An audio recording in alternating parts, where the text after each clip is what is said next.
My fellow Americans. Take the red pill. We're at war with the most dangerous enemy that has ever faced mankind in his long climb from the swamp to the stars. The disastrous rise of misplaced power exists. All we have built, all we have worked for, would be destroyed. There is nothing the political establishment will not do. And this nation will not be fully free until all its citizens are free. Our arms must be mighty, ready for instant action, These criminals cannot be rewarded. so that no potential aggressor may be tempted to risk his own destruction. There is a point beyond which they must not advance. They're coming after you, and I'm just standing in their way. Here I am. You and I have a rendezvous with destiny. The cost of freedom is always high. Those who had the most to lose did the least to prevent its happening. Our movement is about replacing a failed and corrupt political establishment. Well, I think it's time we ask ourselves if we still know the freedoms that were intended for us by the founding fathers. This is a crusade! This is a holy war against the deep state! We never wanted to be right, but yet things are all adding up to the firestorm.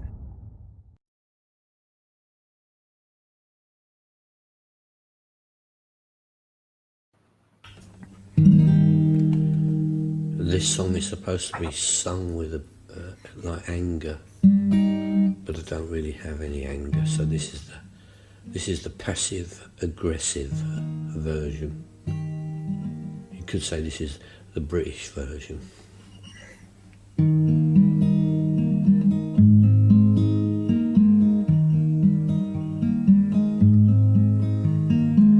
The Eastern world, it is exploding.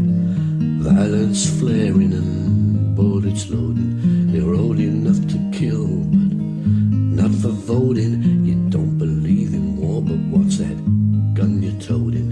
And even the Jordan River has bodies floating. But you tell me over and over and over again, my friend, how you don't believe we're on the eve of destruction. Don't you understand what I'm trying to say? Can't you feel the fear that I'm feeling today? If the button is pushed, there's no running away. There'll be no one to save with the world in a grave. Take a look around you, boy. It's bound to scare you, boy. But you tell me over and over and over again, my friend, how you don't believe we're on the eve of destruction. Well, my blood's so mad, feels like coagulating, and I'm sitting here just contemplating. You can't twist the truth, it knows no regulation, and a handful of senators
Good morning, good evening, good afternoon, wherever you are in the world. My name is Josh, and welcome to the Red Pill Project's Daily Dose.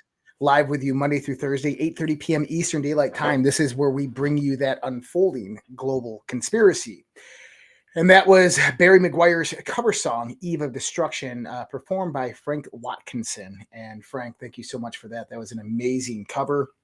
And that's what we like to do. We like to get those artists that are out there and doing great music and bring them, play their content on this show as well as we can without going into licensing restrictions and so forth. So I hope everybody had a great Labor Day weekend here in the United States and Canada, and everybody is doing well today. Our episode tonight is called Eve of Destruction, episode 826 of the Daily Dose. And it's a somber one, isn't it? It's I got this fly running around my fucking studio. He's like, I want to be on camera. They got 48 hours to live. But it's a somber one. I don't know. There's a lot of interesting things happening in the world, and we're watching a lot of things unravel that we've been talking about for many, many years.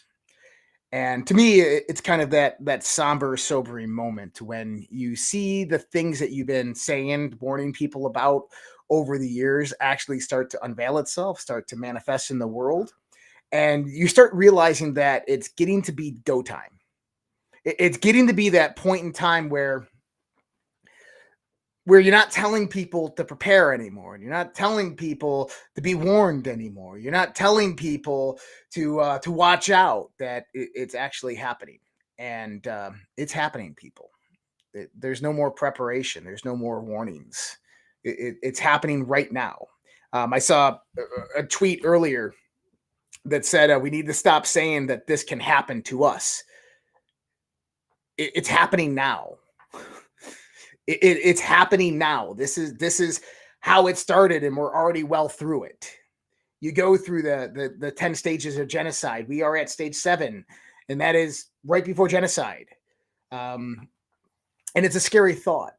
But then also, it's not a scary thought. It's a sobering thought, because we're well aware.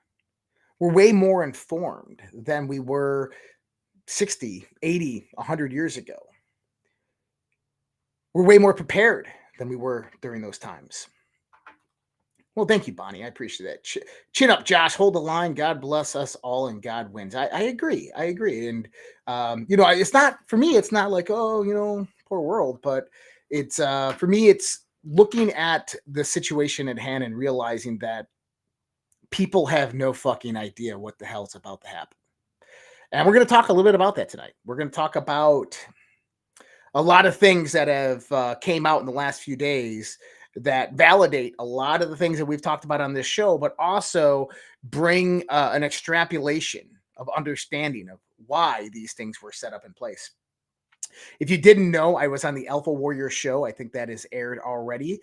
You guys can go on over to alphawarrior.tv, check that out, as well as go follow Alpha Warrior, Alpha Warrior X on Twitter, X Alpha Warrior X on Twitter. He's awesome, dude. Good buddy of mine. So happy to join him. And there's an after party, I believe they're having for the show and for Ivan Racklin's stuff that he's going to be bringing out. I'll be joining that. I believe that starts at 8, but I'll be obviously there a little later when that starts. But I wanted to start with Alpha Warrior's post from this weekend. And it's a thread. It's the deep state's greatest fear. Because I think that this is important for everybody to understand. I'm just going to read it. I'm not going to bring it up, but I'm going to read it for you. The deep state's greatest fear. It's when the American people, led by our brave veterans and freedom-loving patriots, rise up in the court of public opinion to reclaim this nation. This movement, one unified and resolute, has the power to turn the tide against corruption that threatens the republic. The court of public opinion holds the ultimate power. History has shown that when the masses unite in conviction, no force, no matter how deeply entrenched, can withstand the will of the people. Both corrupt and the righteous know this, which is why they either fear it or they revere it. This is why information warfare is in full deployment. Every day we are bombarded with disinformation designed to confuse, divide, and demonize us.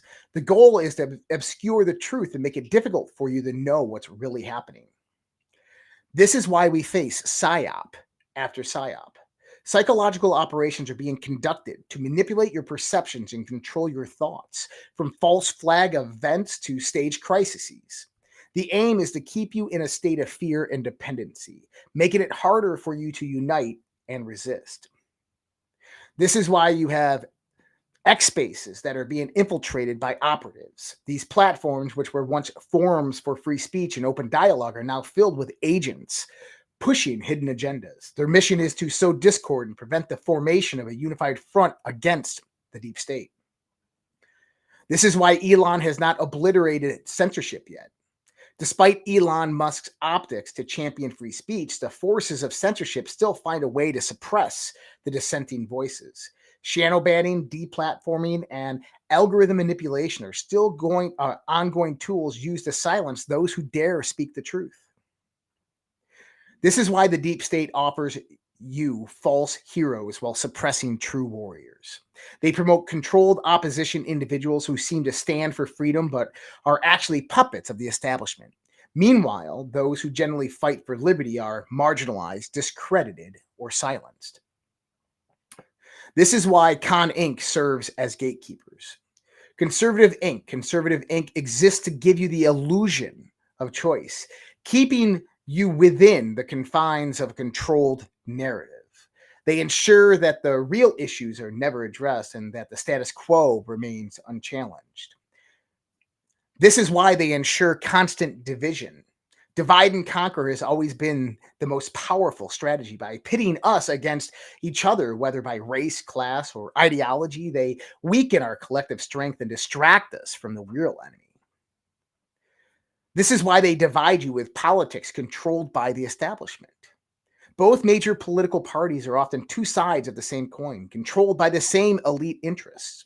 By keeping us focused on partisan squabbles, they prevent us from seeing the bigger picture. This is why they divide you with religion manipulated by intelligence agencies. Faith, which should unite and uplift, is often used as a tool of division. Intelligence agencies infiltrate religious movements to control and manipulate believers, turning them against each other and away from the truth. This is why they are taking control of your children. The indoctrination of the next generation is a key strategy. Through education, media, and culture, they shape young minds to accept their narrative and reject the values of freedom and individualism. You, reading this, you are the court of public opinion. You are the answer. The power to change the course of this nation lies with you. When enough people awaken to the truth and stand together, the corrupt systems of control will crumble. Do you have the courage and the conviction to do what is right? Or are you waiting for another man to carry your cross? The time for waiting is over. Each one of us must take the responsibility of our own actions and stand up for what is right, no matter the cost. Nothing changes if nothing changes. If we want to see real transformation, we must be the change. The future of our nation depends on it. And that was written by my buddy Alfredo over there, Alpha Warrior. And there's some powerful words, and he's absolutely true. Is that this war, this invisible war that is manifesting itself in our everyday life, is being fought in the court of public opinion. And that is somewhere that you have power. That is somewhere where you have voice. That is somewhere where you are a soldier in this battle. We need you more than ever. You know, I'll say it. If you're not on Twitter, if you're like, Twitter shadow ban me or whatever, I would say get back on Twitter. Get back on X. Create an account. Start from zero. Let me know. I'll follow you. Right? We need more people out there in the court of public opinion. We need more people out there pushing this message, because we have an opportunity right now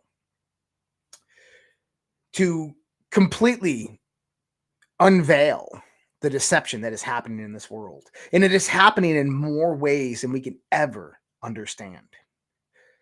Kash Patel joined Sean Ryan on the podcast this last weekend. And Kash Patel obviously is a Trump inner circle. He's an insider in the sense of the DOD and its operation, former Undersecretary of Defense, probably going to be another Undersecretary of Defense. He's actually the guy, by the way, in the next Trump administration. He's the guy that I would choose to run the CIA. Kash Patel. Kash Patel is the guy that I would put in the CIA.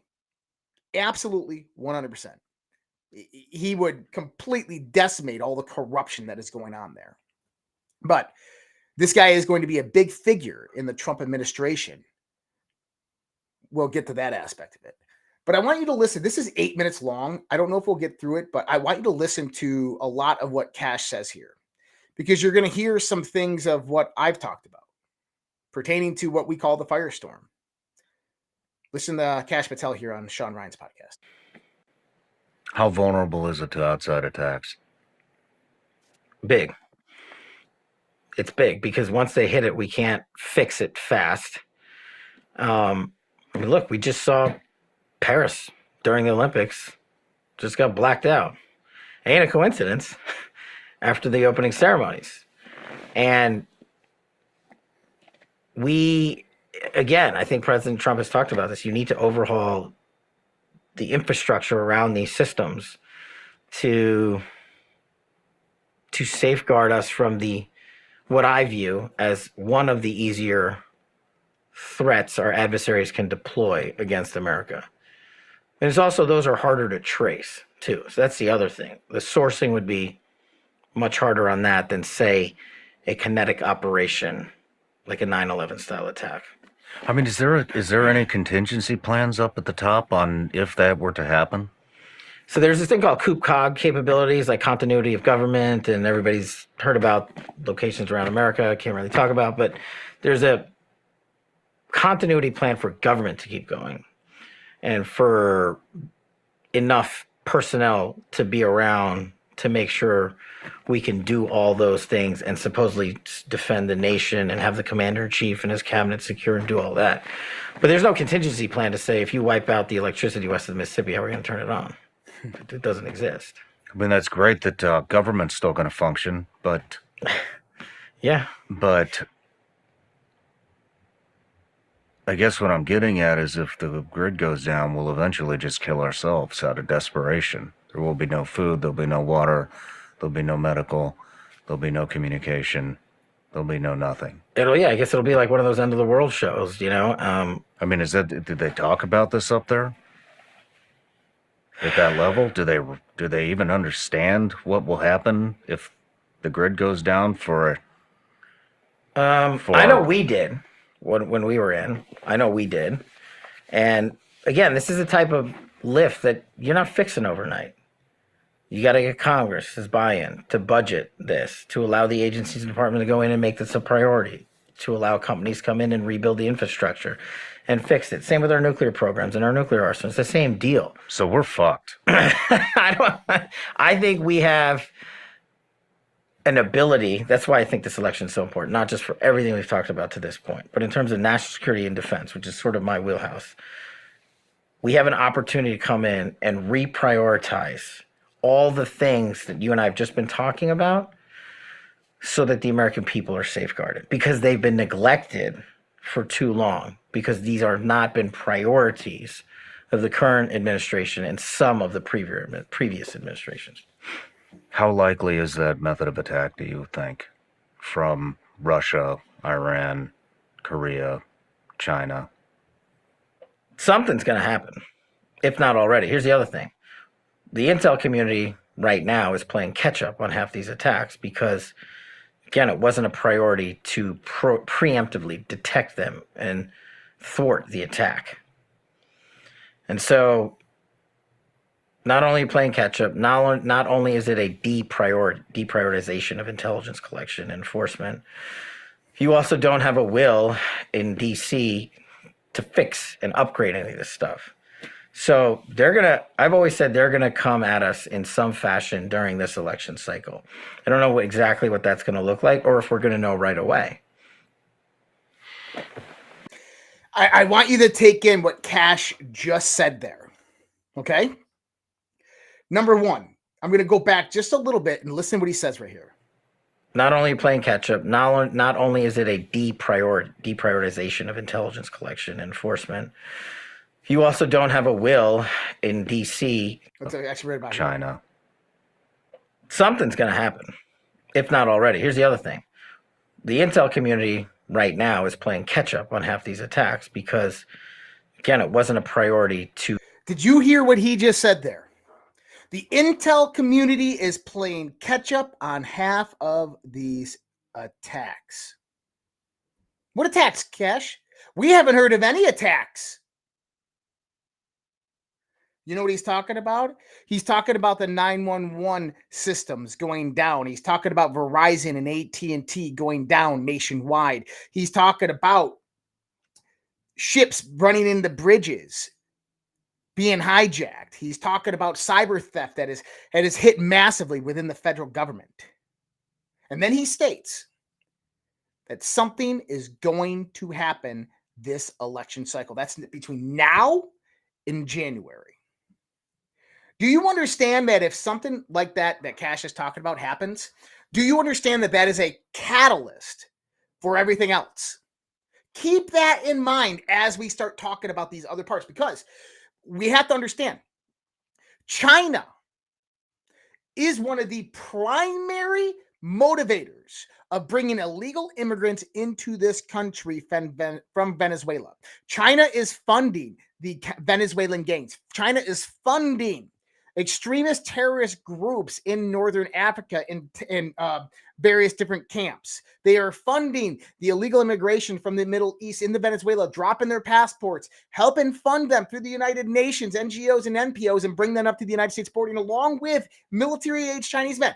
Put all of that together, what Cash just said, and put all of that together. 2013 in the state of California, 2 Chinese nationals were arrested for shooting rifles at the California electric grid, trying to take out transformers. We've talked about this. 6 points of desperation in the U.S. electrical grid. 6 points of massive unified failure of the U.S. electric grid. If those 6 points were taken out simultaneously, which they absolutely can be, because you can reach them with a high-powered 308 30-06 rifle from the street, the entire U.S. power grid would collapse overnight.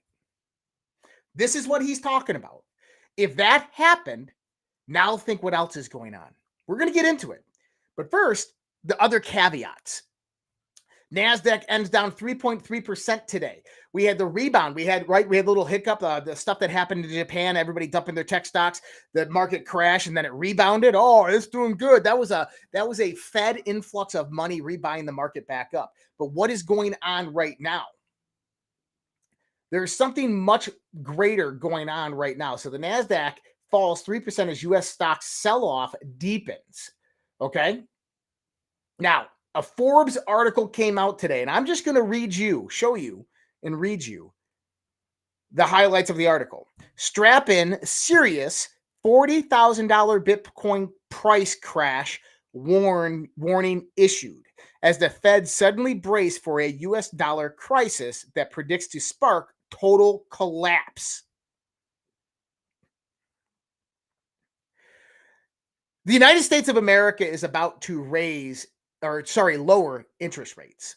What that does is that begins pulling all of that money out of money markets accounts because it's no longer valuable to hold on to the US dollar. And that floods into the system, increasing the effects of inflation. At the same time, countries that hold the U.S. debt, we know Japan has been selling off U.S. debt. They hold 7% of U.S. Treasury bonds, and they've been selling it off en masse. China getting ready to drop billions of dollars of U.S. bonds. When are they going to do it? You just found out here very, very shortly, which is going to turmoil into an economic collapse, or at least a somewhat recessionary period here in the United States of America. See, here's the thing. They don't care about Joe Biden. They've already divided, separated, segregated Kami Kamala and Joe Biden. They are not the same person. They are not the same party. They are not the same ticket. They've already segregated that. So when anything that happens right now is on Joe Biden, they don't even give a shit anymore. And I think there's more reason to that. And this is why Joe Biden is being massively minimalized by the DNC and the Democrats right now. But we can easily see where this is going to be headed once we start putting all of these things together. What Cash was saying, the Indications of economic climb. Warren Buffett last week dropped over $5 billion of Bank of America stock. Why? You're going to find out why. My good buddy Nino Rodriguez posts this. Hearing something may happen in the next week or delay the debate. This would be a manufactured false flag or event to distract the public and detour Kamala's low IQ Harris from further embarrassment. Use your imagination on what this could be. I have no validation. This is just whispers within the community. Stay vigilant. I've heard these same whispers, but I've also heard the same thing from people who aren't whispering. Okay? I've heard the same thing from people who have legitimate information. We need to be on high alert. This is the anniversary of September 11th, the 23rd anniversary of September 11th coming up. I told you, wasn't it odd that they picked September 10th, the day before the 23rd anniversary of September 11th, to do the debate? And a week before Donald Trump potentially is going to be put into jail? Wouldn't it be interesting that if you had a false flag followed by economic collapse and a few other things that happen that cause chaos throughout the United States, and then the next week Donald Trump gets thrown in jail, but nobody's paying attention because they're wondering where the next meal is going to be coming from? Just saying. Kim.com on X posted this. The largest slaughter of innocent life in history was the Bolshevik Revolution, with 60 million people dead. Understand what happened and who was responsible, and you'll know what's coming. If American people ever allow private banks to control the issue of their currency, first by inflation, then by deflation, the banks will deprive the people of all property until their children wake up homeless on a continent their fathers once conquered. I believe that the banking institutions are more dangerous to our liberties than standing armies. Those are quotes by Thomas Jefferson. History records that money changers have used every form of abuse, intrigue, deceit, and violent means possible to maintain their control over governments by controlling money and its issuance. James Madison. The money powers prey upon the nation in times of peace and conspire against it in times of adversity. It is more despotic than monarchy, more insolent than autocracy, more selfish than bureaucracy. I see in the near future a crisis approaching that unnerves me and causes me to tremble for the safety of my country. Corporations have been enthroned. An era of corruption will follow, and the money power of the country will endeavor and prolong its reign by working upon the prejudices of people until the wealth is aggregated into a few hands and the republic is destroyed. Abraham Lincoln. The death of Lincoln was a disaster to Christendom. There was no man in the United States great enough to wear his boots, and the bankers went anew to grab the riches.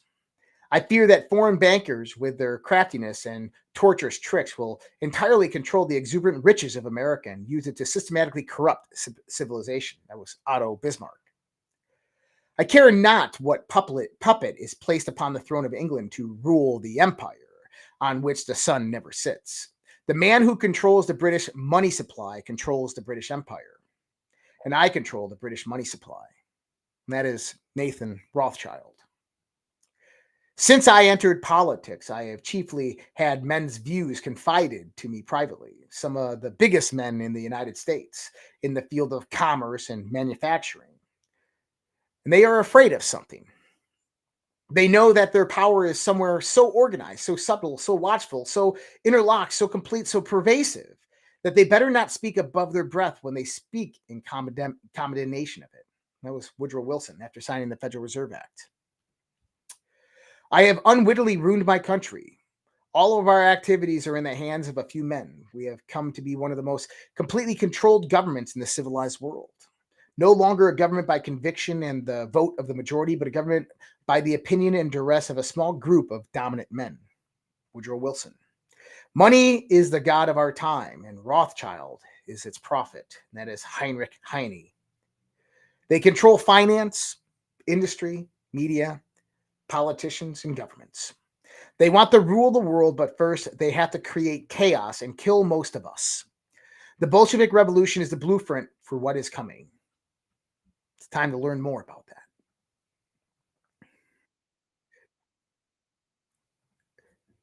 I'm going to play a short clip here of a gentleman that I've talked about on this show before, and people criticize me for liking this guy.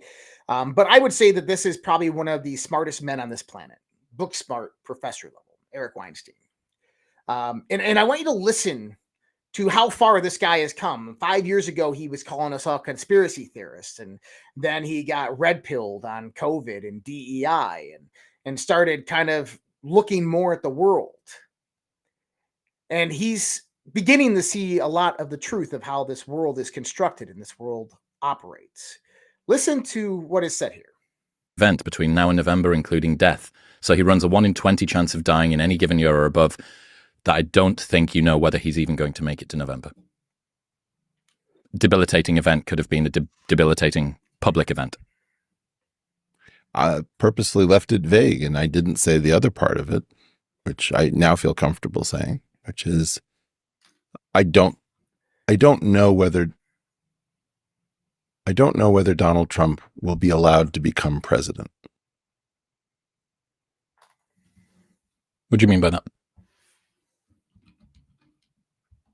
I think that there's a remarkable story, and we're in a funny game, which is, are we allowed to say what that story is? Because to say it, to analyze it, to name it, is to bring it into view. I think we don't understand why the censorship is behaving the way it is. We don't understand why it's in the shadows. We don't understand why our news is acting in a bizarre fashion. So let's just set the stage, given that that was in February.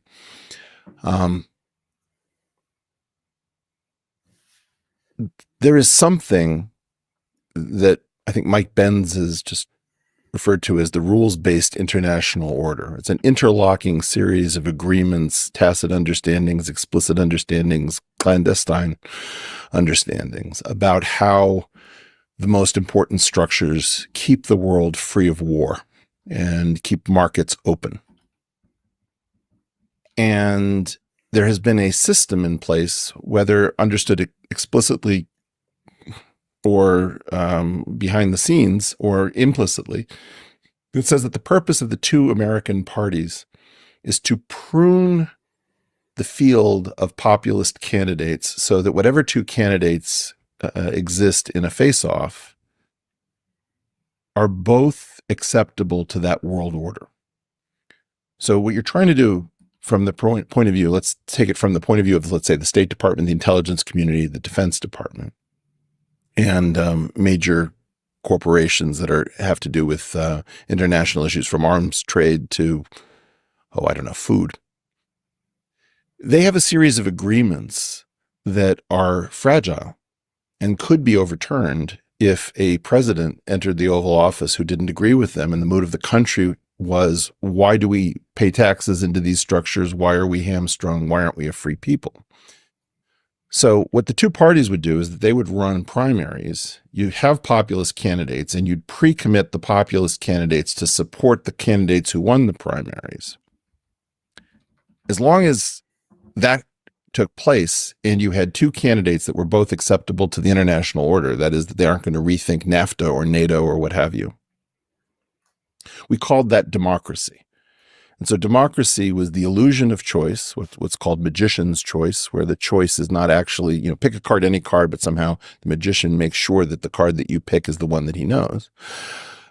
In that situation, you have magician's choice in the primaries, and then you'd have the duopoly field two candidates, either of which was acceptable, and you could actually afford to hold an election.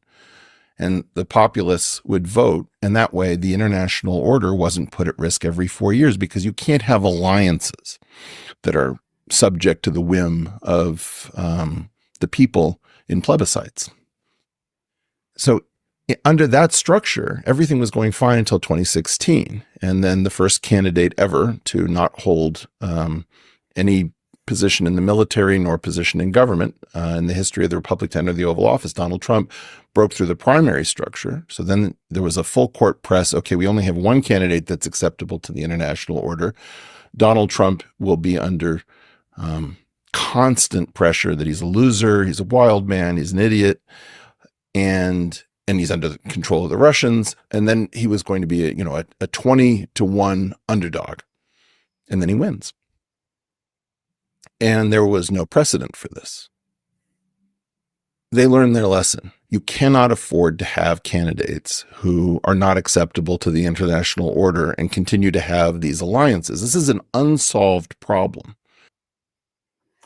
And what Eric goes on to say is they learned their lesson and they know how to solve the problem. Hence why you had an attempted assassination attempt on Donald Trump's life a month and a half ago. Hence why we are on the verge of fucking chaos. So we've talked about the transition of what is happening in the sense of the global order, of how the BRICS nations have really risen up against the Western order. And this goes to exactly what Eric Weinstein was just talking about there, is what you do is you developed two different systems that rise up in competition of each other, but you control the underlying factions of those two systems. And then you play them against the world and you see what one wins. And then either way, you're still in control. And BRICS is one of those systems that is operating now that has more of the ideals of national sovereignty than we can see in the context of what the Western world order would bring. Although China is kind of one of the leading geises behind all of them. We know that China has infiltrated the United States government and has infiltrated U.S. culture and society and academia and institutions and is driving the DEI agenda and everything else that goes along with it. And this is happening through coercion and force, and this is happening clandestinely. But on the open side, China has been kind of a silent partner within the culture aspect of the BRICS nations, not trying to propagate communism to the rest of the world or their version of communism, but instead just playing an active progressor within the development of the economic model being developed by the BRICS nations. When all of this started and we started seeing Turkey stand out against Ukraine and Russia, siding with Russia and a lot of stuff, first calling out the Nord Stream pipeline bombing as not being done by Russia, but being done by the West. This was Turkey, a NATO member, one of the largest militaries in the world doing this. And eventually what happened is Erdogan over in Turkey subsided and received a whole bunch of F-16s from the West and the United States of America. And we've been watching Turkey and the rhetoric that's coming out from there. And we started talking about last year about how Turkey was going to join the BRICS and they were in negotiation and talks. By the way, Putin and Erdogan are like really good friends for anybody who doesn't understand that. Okay. I've explained this and gotten yelled at about this before, that if somebody high up there that is former intelligence, military that works with Donald Trump wanted to communicate with people like Vladimir Putin, well, Erdogan would be that man to communicate that message and get that introduction. We'll just leave it at that. If you want to know more, go watch Cue the Storm. It's on Rumble. It's pinned to the top. You can check that out there. And I talk about all of that there. But let's just say that Erdogan is this connection. He has no problems with Russia. Russia's a big part of their economic models. Well, we know Turkey's been wanting to join BRICS. Well, did you just see what happened this last weekend? Now, I came out and I said there's something off with this. The USS Wasp, which is an LHA or LHD, is a big ship, and it pulled into port in Turkey. And when you go in Liberty in a foreign port, you have various protocols that you have to follow. I know this. I've done 3.5 deployments. I've visited 50, 60 different ports in third world countries, okay? The restrictions that come out, I mean, I've been to Singapore, and in Singapore, you're only allowed to go to various different districts in the city, and it's very controlled in how you can go out there and do about this. And for instance, when our ship of only 250 people pulled into Singapore, everywhere you went, there was somebody you knew, everywhere. And they do that for a reason. They want to make sure that nobody is alone, that nobody is, in the wrong part of town. I want you to watch this video and see if you can see what I see. Because there's something seriously off about this. Apparently what happened is a few U.S. Navy sailors from the USS Wasp were on Liberty in Turkey, and they just happened to come across this protest march that was going on. And they were kidnapped briefly by some protesters. Now, watch this, and I'm going to point out some things for you. Biz Türk gençliyiz. Türkiye Gençlik Birliği'yiz. Bizim Mehmetçiğimizin başına! Nerede?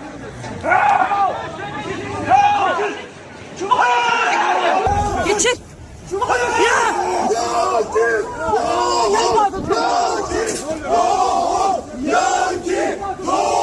Okay, let's point out some bullshit that you just saw here. Number one is you have this bald guy in the blue shirt, right?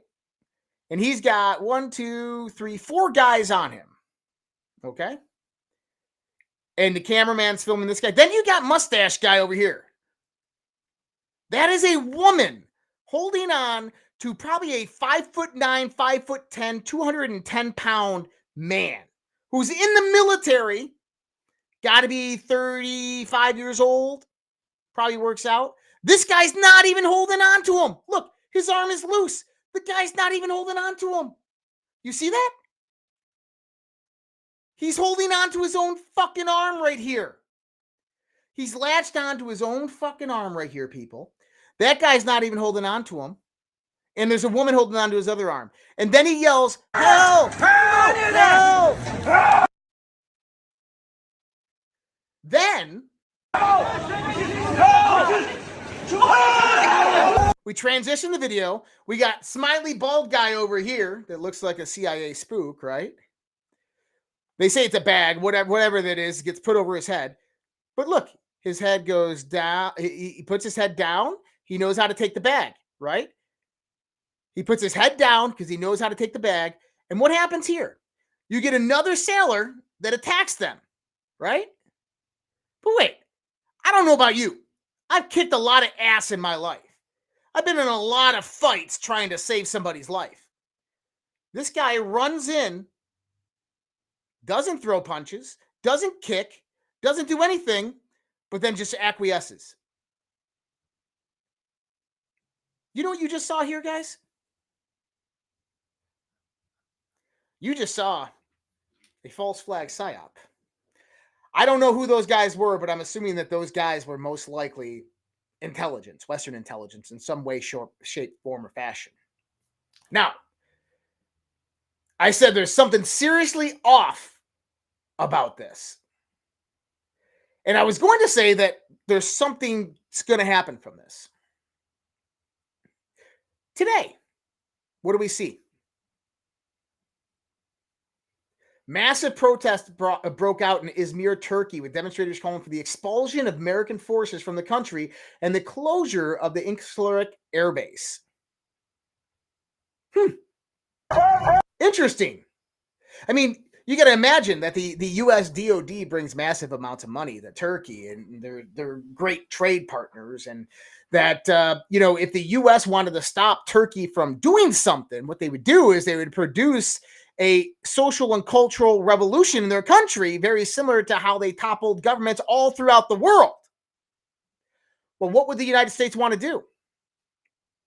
Turkey submits request to join BRICS nations 10 hours ago. Guys, there's no coincidences. Turkey, a NATO nation, is one of the top militaries in the world, is now wanting to join BRICS. Yesterday, we witnessed some American sailors get almost kidnapped. It was a staged event, people. Today, massive protests in the streets of Turkey with anti-American sentiment. Know an op when you see an op.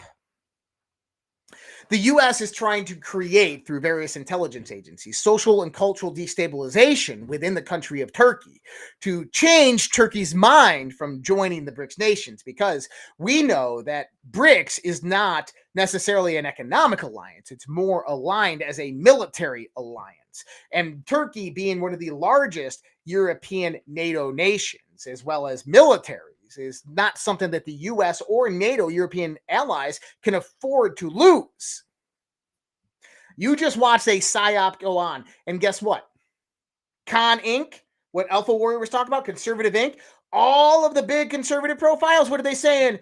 This is horrific. U.S. Navy sailors are being attacked in the streets in Turkey. Joe and Kamal are such failures. It was a fucking op. people. It was a false flag operation to produce a color type revolution in the country of Turkey because the United States, Western intelligence, so on and so forth, are trying to stop the joining of Turkey into the BRICS nations because they know the next move from BRICS after, or the next move from Turkey after joining BRICS will be them leaving NATO.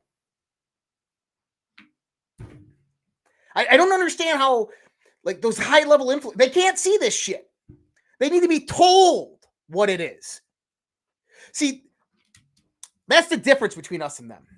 That's the difference between us and them. Is we can spot a psyop from a mile a fucking way. Like this last weekend. Okay? Oh, Hell's Angels are on their way to Aurora, Colorado. 5 minutes after the first post, I posted on x.com stating, no, they're on their mandatory annual ride, and many of the members of Hell Angels are traveling back to their home states. Took me 5 minutes to validate that. Good thing if you know some Hell's Angels, but understand, I'm just saying, is you have million influencer accounts, millions of followers. Oh, Hell's Angels on their way to... That's propaganda, people. That is pushing the wrong narrative. That's what makes a lot of this look bad. And see, that's the thing about a lot of these big influencers, is they're taking what's popular and just reposting it. They're pushing what they're told. They're not actually watching and seeing and witnessing what is happening. They're not evaluating or analyzing how it's unfolding. They're not seeing psyops like mustache guy holding his own arm all clenched up when nobody's even fucking holding him. He's got a woman on his one side. That would have been a whoop, just like that. And he's got a guy that's moving his arms, not even holding him. He's like, help! That's a psyop. Fresh survey. Oh, the psyops.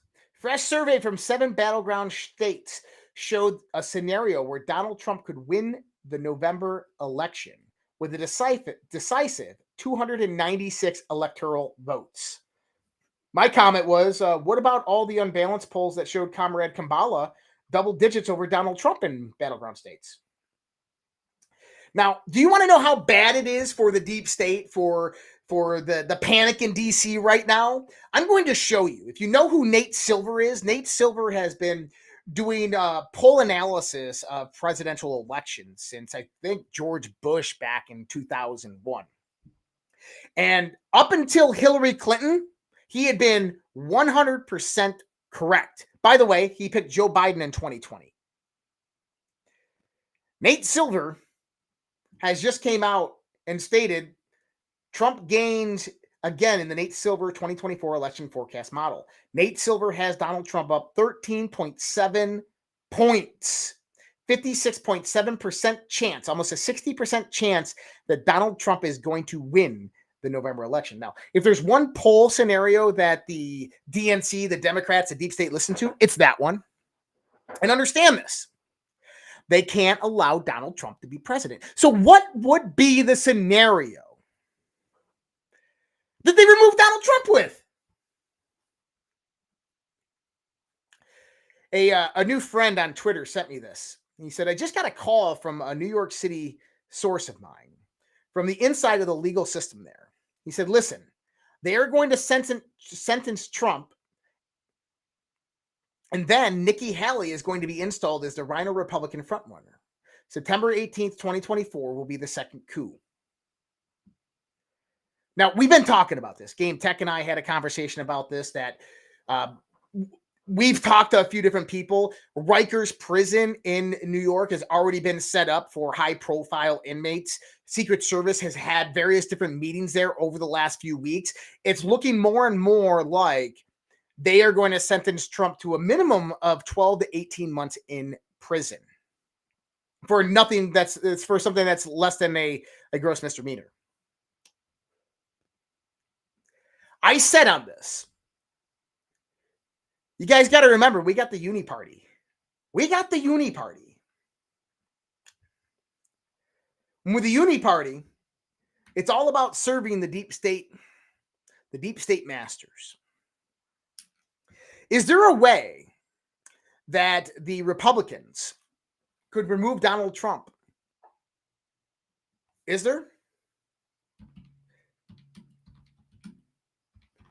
Is there a way that the Republicans can remove Donald Trump? So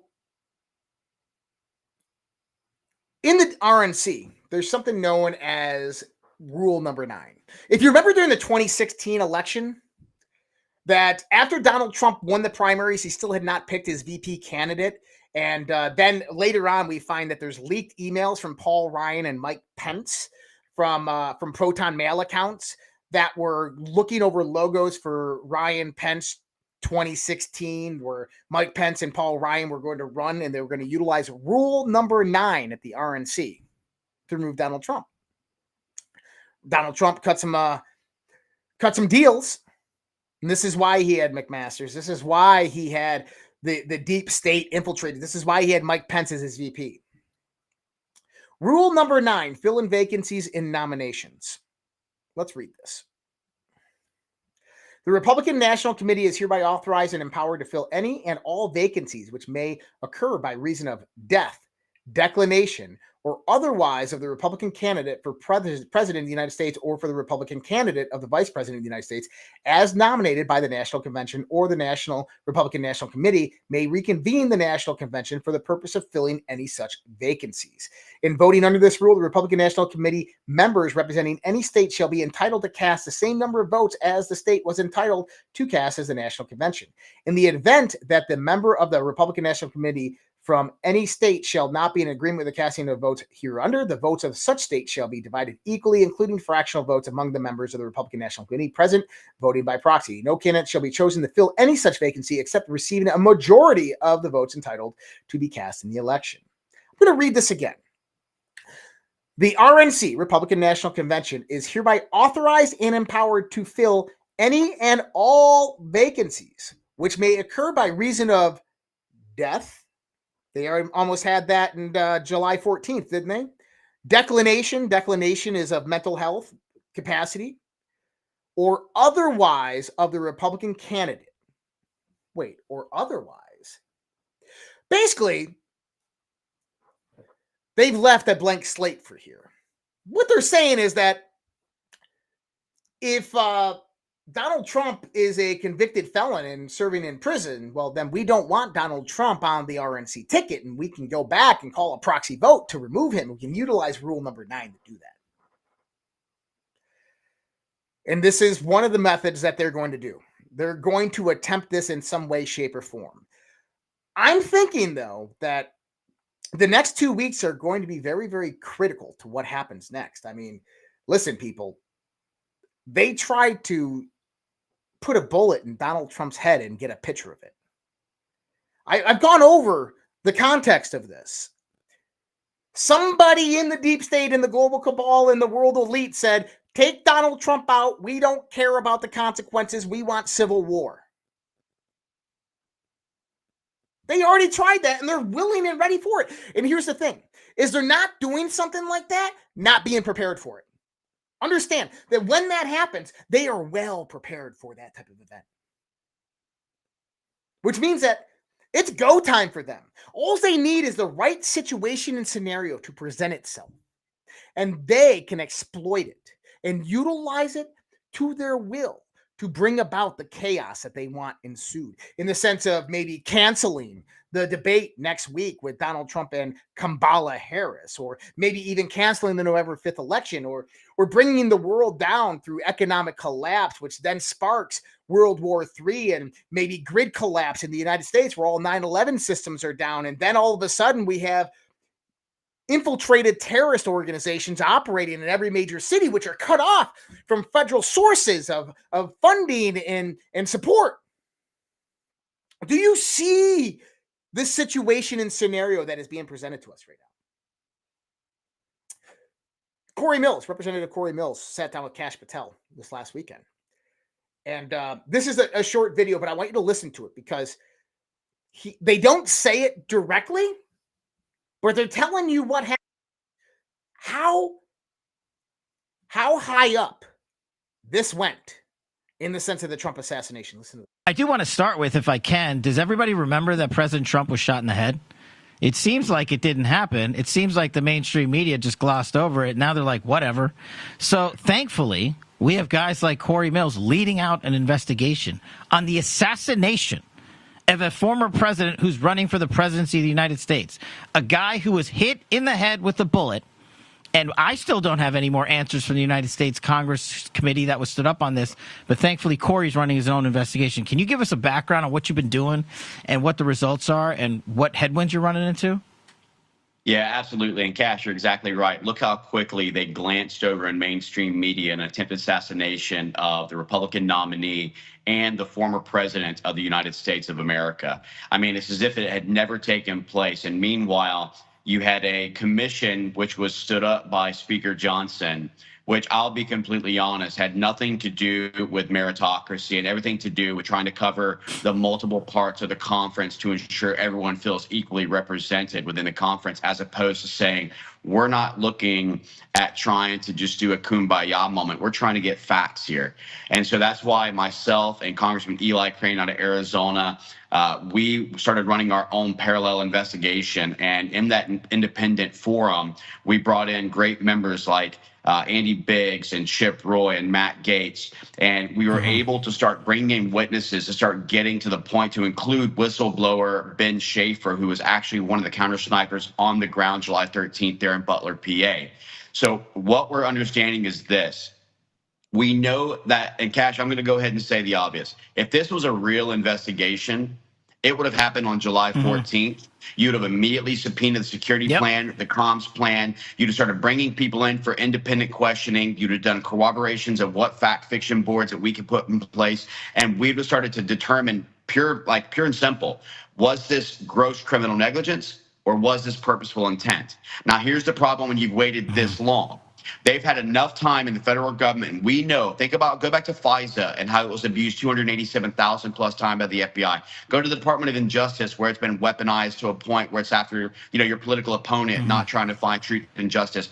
We know that the federal government at this point has probably gone back and memorialized documents to say July 9, July 10, July 11, to try and act as if they've dotted the I's and crossed the T's. But what we have found is this. We know that they were offered compatible comms plan and compatible radio by the local law enforcement, and Secret Service denied it. We know that local law enforcement offered a surveillance drone and drone capabilities for the day of the actual rally, and the Secret Service denied it.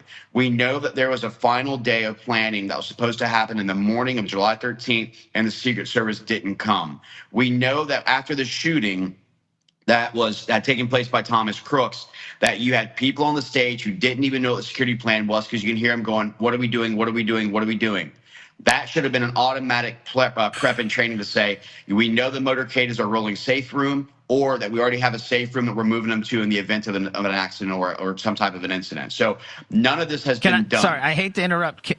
Please. Can I just jump in real quick? I just learned more. And you're my buddy. I just learned more about what happened at the attempted assassination attempt of Donald Trump in the last 60 seconds than I have in the last 45 days from the United States Congress and the committee they stood up. So, Corey, thank you. In other words, what Corey just said there is that the U.S. government was in on it. And it's hard to determine that, but at the very least, it was gross negligence allowed to happen from the Secret Service. And that now the U.S. government has gone back and crossed the T's and dotted the I's to cover up their gross negligence. The only reason you would cover up gross negligence is when you're trying to get away with something. It's another reason why they can't let a Donald Trump get back into power and authority, because he will uncover all of that. He will ask, who the hell tried to kill me? And those people will hang for treason. Those ones will definitely hang for treason. And so it brings about a greater perspective of why they will scorch this earth before they ever give up power. I mean, you have General Michael Flynn, you have Eric Weinstein, you have high-level influencers all over the place that have massive credentials telling you the same thing. They are not going to let Donald Trump be president. They are not going to give up power and authority, which ultimately leads to one conclusion. The one conclusion that Ray Dalio, the chairman of Bridgewater Capital, one of the wealthiest men in the world, someone who's on the planning commission over at the World Economic Forum, told people about in his new book, The New World Order, in an interview when he was asked, what do you think is going to happen in the 2024 presidential election? He says it doesn't matter what it happens. It doesn't matter if a Democrat wins or a Republican wins, because if a Democrat wins, the Republicans are going to have a civil war. If the Republicans win, the Democrats are going to have a civil war. He goes, the outcome is all the same. It is always going to lead to a civil war. Now, I've talked about that civil war and what that means. Is a 10th Amendment civil war, a civil war where states rise up against the federal authority. And I know certain people have disagreed with me on that, but I look at it as the most passive option that we have as a country to rise up as a state-fueled republic to begin fighting back. And then that would be the next step in our republic to actually do that. Joe Biden said some interesting things yesterday, and I want to point this out because this is kind of interesting. This is going back to a theory that I talked about on this show before. And I've been saying that Joe Biden is no longer relevant, so nobody cares. I said, did anybody notice that Joe looks more cognitive? Listen to this. Watch Joe. Watch his face, okay? Take Joe's face from the debate back in July to now. President, how was it to be back on the campaign trail today? It was good. Good? How do you feel about Pennsylvania? Except I'm not able to go out in the crowds anymore. The Secret Service doesn't let me. No, why not? Well, because they say it's too dangerous. No one gets to go out. We're not. How do you feel about Joe Biden can't go out on the campaign trail. It's too dangerous. Secret Service won't let him go out. I wonder what's going on there. Not only that, is Joe Biden obviously is 6 inches taller than or a few inches taller than he was before. And I understand that as well. Could he have just been slouching down this whole time? I don't know. But he looks like a completely different guy. He looks healthy. He looks healthy for an 81-year-old.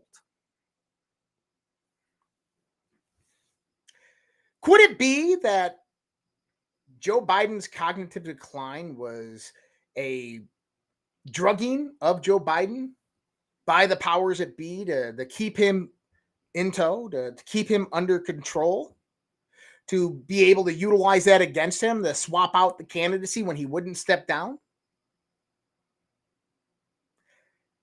I've been saying for the last few weeks, Joe Biden looks way more healthier. But as well, he's also 4 inches taller. So I don't know. But something is off with Joe Biden. Now, Brazil, obviously the corrupt courts and the dictators over there, are trying to take down X.com and Elon Musk. Basically, if Elon goes anywhere near Brazil, he will be arrested. Now, Glenn Beck has unveiled through David Agape and through Michael Schellenberger that the United States intelligence agencies, the FBI, was at critical meetings in Brazil just weeks ago. The FBI was in Brazil weeks ago teaching their counterparts in Brazil how to censor and take down social media platforms. And now they are doing exactly that to X.com.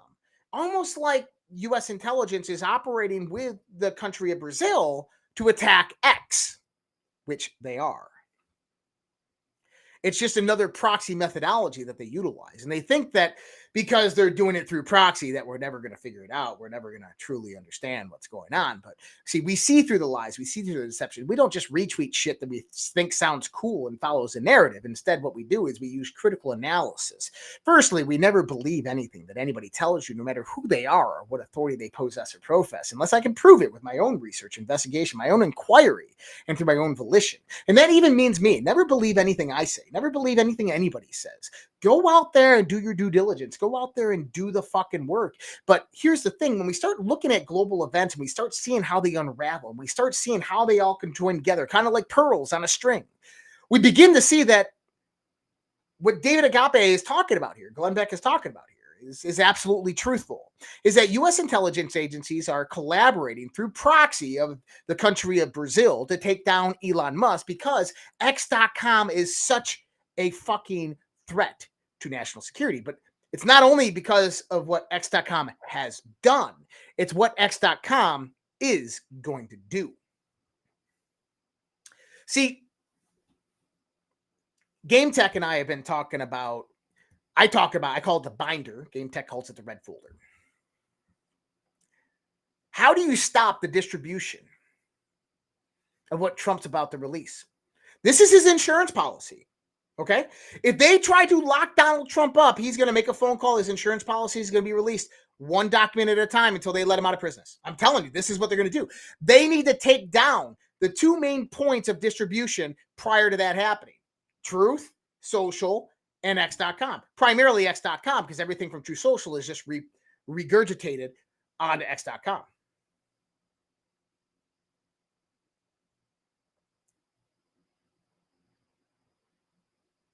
Jerry, calm the hell down, dude. I don't want to have to go in there and moderate you. So understand that a big data dump is coming. The drip flood is coming. Interesting enough, Donald Trump just did an interview with Lex. Oh man, I'm going to forget his name. With Lex. I don't have the clip, but in the clip, he's talking about one of his friends who's in his late 80s. And Donald Trump says that every time I call my friend, he starts out tick tock on the line.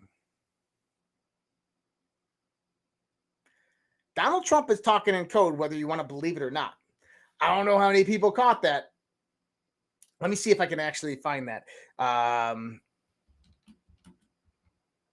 Let me see. It's going to be on.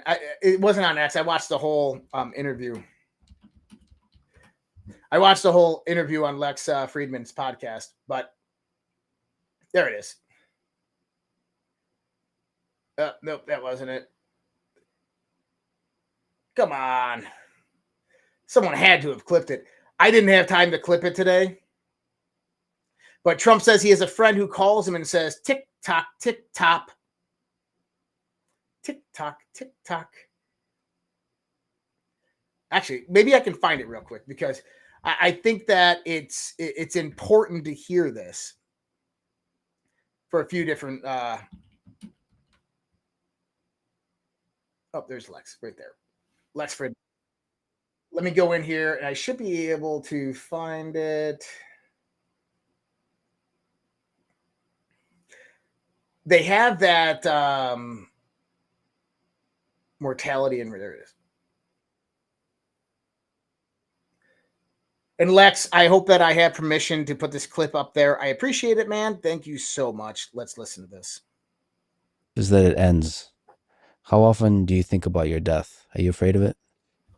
I have a friend who's very, very successful, and he's in his 80s, mid 80s, and he asked me that exact same question. I turned it around. I said, well, what about you? He said, I think about it every minute of every day. And then a week later, he called me to tell me something. And he starts off the conversation by going, tick, tock, tick, tock. Yeah. Now, this is a dark person, in a sense, but I'm Batman. Donald Trump just gave a warning to the deep state there.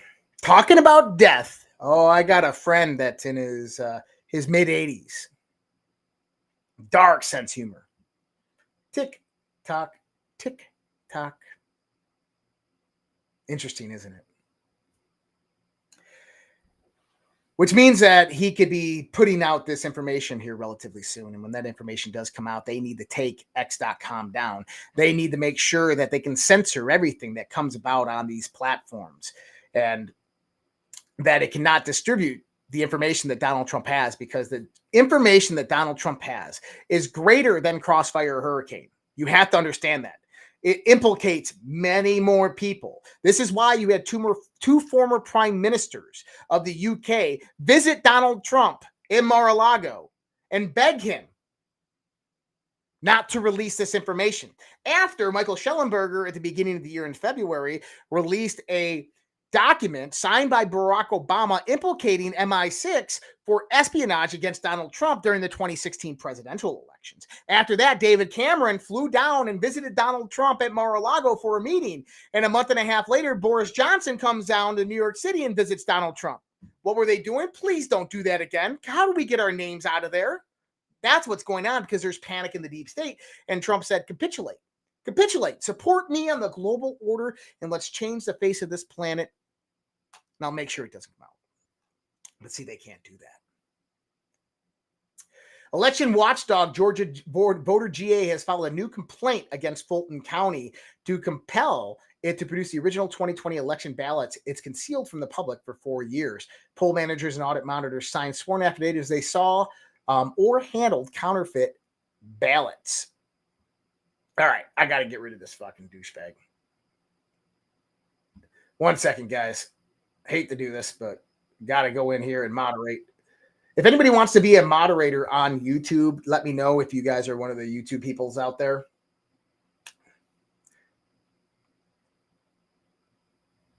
But let me go in here. Of course, I got to go in here. 1 second. I want to go in. There it is. Okay. I got to go moderate because someone's being a fucking douchebag. That's what we got right now. Yep. I'm talking about you.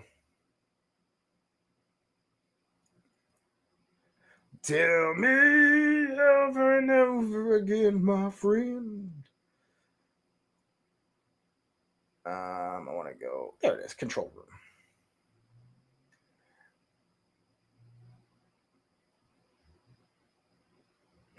Bye, Jerry.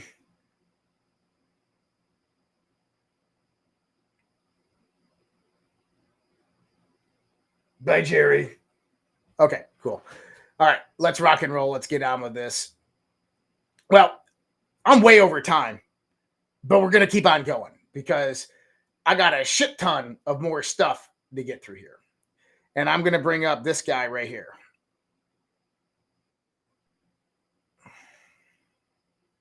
Oh, illegal immigrants from Venezuela are taking over apartment complexes in the United States with our guns that they stole from our gun stores because somebody didn't want to close the border. We weren't exaggerating about how bad things can get.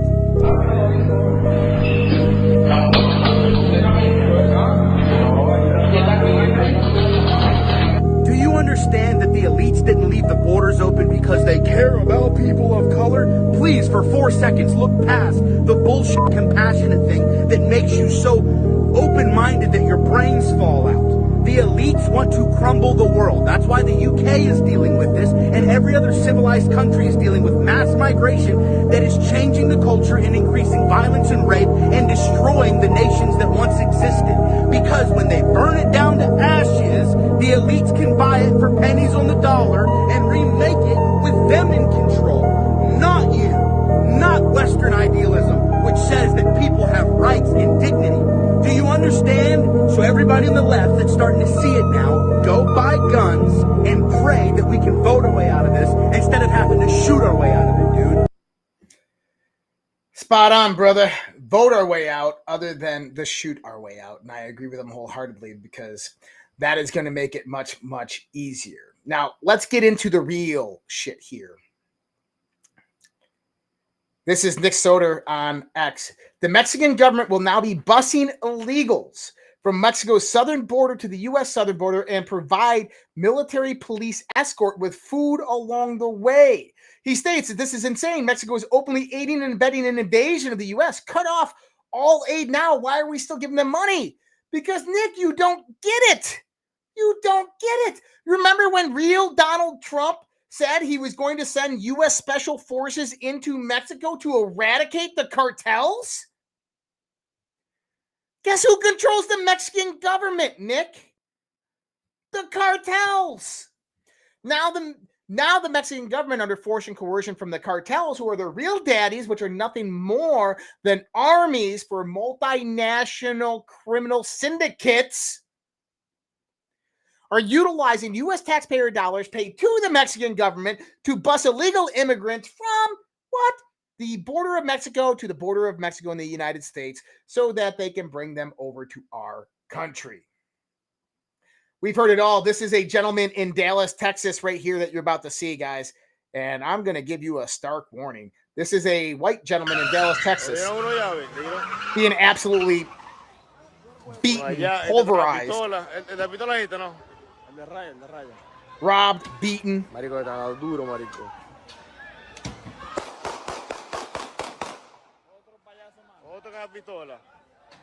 Gunshots in the background. So that's one. Interesting, isn't it? This was this weekend. Nick again. Nick, nothing against you, Nick. I'm just saying. 911 calls from Chicago of 32 armed Venezuelan migrants taking over an apartment complex in Chicago tonight. Now, we saw last week how in Aurora, Colorado, there's armed Venezuelan gangs going door to door. Jesse Kelly had a police officer in Aurora reach out to me. He says, I'm a police officer in Aurora, Colorado, and we're in the news for the recent story about the armed Venezuelan gang members taking over apartment complexes. I'm happy to see the story make national news to where the Aurora Police Department command staff and the city of Aurora leadership are being asked the hard questions about what is occurring. Unfortunately, these leaders are not being truthful, nor are they acknowledging the problem as they know it to be. They are also trying to minimize the issue by implying the issue is confined to just the apartment complexes in the city. This could not be further from the truth. The Venezuelans are wreaking havoc throughout the entire city. Please help keep this story in the spotlight so the city of Aurora can no longer downplay the matter. And we just saw that those Venezuelan gangs are now in Chicago. Well, listen to this. To all Venezuelans in Chicago, this is the warning. If you ain't on no bullshit, stay neutral. Somebody please translate. Stay neutral. If you know somebody that's in your building on bullshit, don't let them run in that building, and don't let nobody see them run in that building. Because once word get out that that's the building that they in, they gonna chop that bitch down. Whatever building, the abandoned building y'all occupying and all that shit, yeah, you better get your food and just stay in the house. Because they come out doing some bullshit, y'all gonna regret that. You're gonna really regret that. So, I don't speak Spanish. So somebody need to translate. I hope they got TikTok that translate, I guess. They can kind of make me seem like I'm speaking Spanish. But anyway, take this like a grain of salt if you like. But this ain't Colorado. This ain't Utah. This ain't none of them places. This is just like where you from. The only difference is y'all use a lot of handgun, old revolvers, and machetes and shit. We got switches. If you're not familiar with what a switch is, we will show you. We don't really be with all the telling and shit. So, what you're seeing there is the warning to the Venezuelan gangs in Chicago that you're going to start a gang war because there's massive amounts of gangs that already exist in Chicago, including various aspects of the mafia. And then you have other criminal organizations that are very well structured in Chicago, and they already own it all, people. Understand that. And so someone new is coming onto their turf, there's going to be gang wars, and it's not going to get pretty. And you're not just going to see this in Chicago. You're going to start seeing this in every city. You remember how George Soros Elected governors and attorney generals were releasing violent criminals into our liberal cities. Remember when they were reducing the prison sentence of massive violent criminals and murderers? Why? What happens? These Venezuelan illegal immigrants come up, gang members, they start taking over territory. That prompts gang wars with other crime syndicates, gangs, and all hell breaks loose. And what happens is you have social destabilization that occurs on a massive scale almost immediately throughout the entire country in every major city. Because once the word's out, the word's out. Once it's war against the Venezuelan gangs, it's war against the Venezuelan gangs. And that's how this is going to be perceived. And you're going to see cities begin to burn again.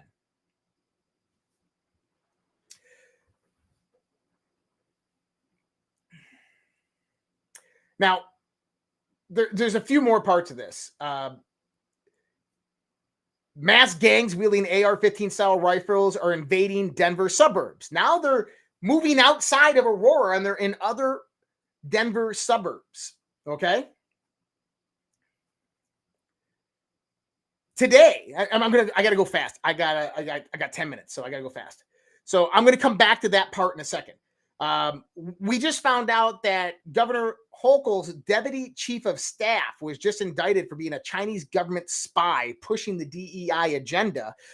So what we have, we had a Marxist infiltration of this country through various different sources, the Muslim Brotherhood, Chinese intelligence agencies, Israeli intelligence agencies, and they control all various different factions of our government, politicians, local, state, and federal. And what they're doing is they're allowing that infiltration to subtly go out there and be handlers for various different positions of power, corporations, politicians, bureaucrats, and they're utilizing their influence to basically implement DEI, diversity, equity, inclusion agenda. It's actually in environmental social governance, ESG agendas, which is a trickle down from the World Economic Forum, which is nothing more than a branch extension of the Chinese Communist Party.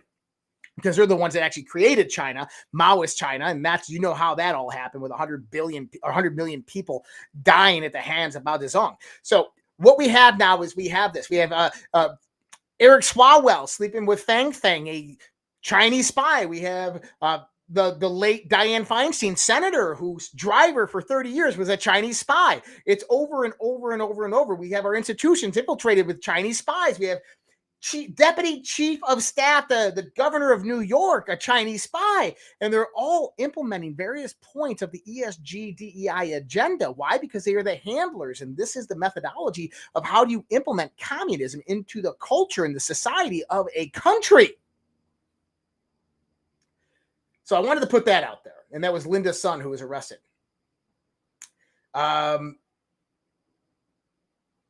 We can touch on that stuff tomorrow. The other part that I wanted to touch on was Alex Jones had posted some information, and this is the real muckraker. And he's talking about the disappearance of over 8,000 children disappeared by Kamala Harris. And Muckraker, basically him and a few other guys went around the country starting looking for these 35 or these 80,000 missing children that Jim Jordan talked about a few years ago. Lisa Stefanik and so forth were talking about. Now that number is up over to 350,000. Donald Trump's even talking about it. And Real Muckraker is actually talking about how they've located a lot of these kids and they're being trafficked. 100% being trafficked. And not even that, is that within the government's accountability system, the system of tracking used by the federal government of these illegal immigrant kids that are coming into our country, they're being placed in child protective custody and then in foster homes. That there's names, over 8,000 names are scrubbed off the list, removed by somebody in the government. Now, how does it all fit together? Go back to Kash Patel, what he was talking about. It's coming. Something big's coming. They got to take down X. They got to censor us. They got to make sure that the information cannot get out and get distributed to the people when the truth finally comes to light.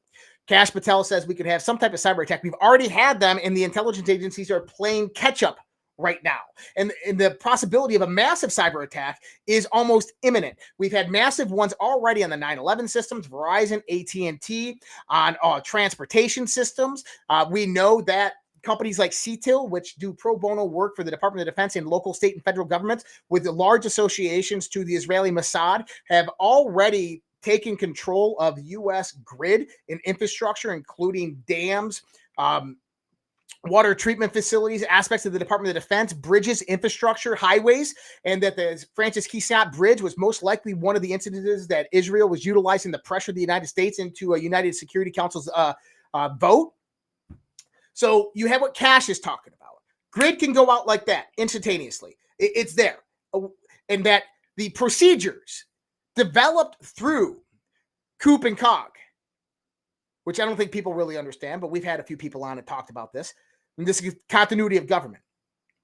Only protect the government. They don't protect you and me or get the lights back on, and they don't have any freaking responsibility to do that. And Cash is saying something's going to happen before January 20th, 2025. Okay. Then you have the influx of illegal immigrants. Now, the one thing that you're not hearing about the illegal immigrants, what they're doing is they're going to these apartment complexes, okay? And they're going door to door, and they are telling the people living there that they have to pay them from now on, not the landlord. So firstly, they are going around the cities and they are robbing jewelry stores, gun stores, and they are getting massive amounts of wealth accumulated. They're going in like the mafia and they're banging the heads of business owners saying that if you're on this street, you are paying me rent, because that is what gangs do, cartels do, to take over a neighborhood in a town. This is exactly what the Venezuelans are doing.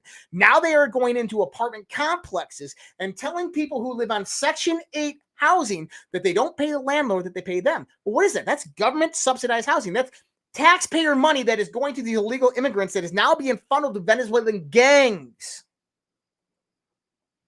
And this is not just happening in Aurora, Colorado. This isn't just happening in Chicago. This isn't just happening in Dallas. This is happening in every single major liberal fucking sanctuary city in this country. Here's the problem, is it's about to come to a head.